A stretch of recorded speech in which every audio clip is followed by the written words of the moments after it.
belysningsarmaturer, som er placeret inden for rækkevidde, det vil sige i mindre end 2,5 meters højde, ja, der er der krav om, at disse belysningsarmaturer, de skal punkt 1 være fastgjorte, og punkt 2, det må ikke være muligt at komme til lyskilde.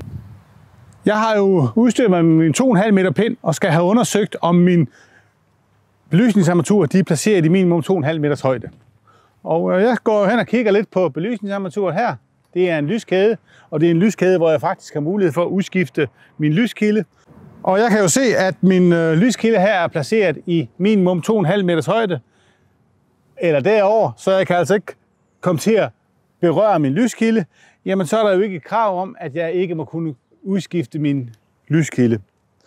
Hvis jeg har været i en højde på under 2,5 meter, ja, så er der jo krav om, at jeg ikke må kunne udskifte min lyskilde, og så kunne jeg ikke anvende en kæde som nu den her, hvor der er mulighed for at udskifte lyskilden. Man kan selvfølgelig også få lignende kæder, hvor der ikke er mulighed for at udskifte lyskilden, og de må jo gerne være placeret i lavere højde end 2,5 meter. Tjek.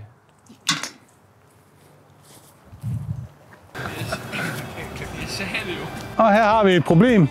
Jeg er altså nødt til at frakoble min lyskilde eller hæve lyskilden op.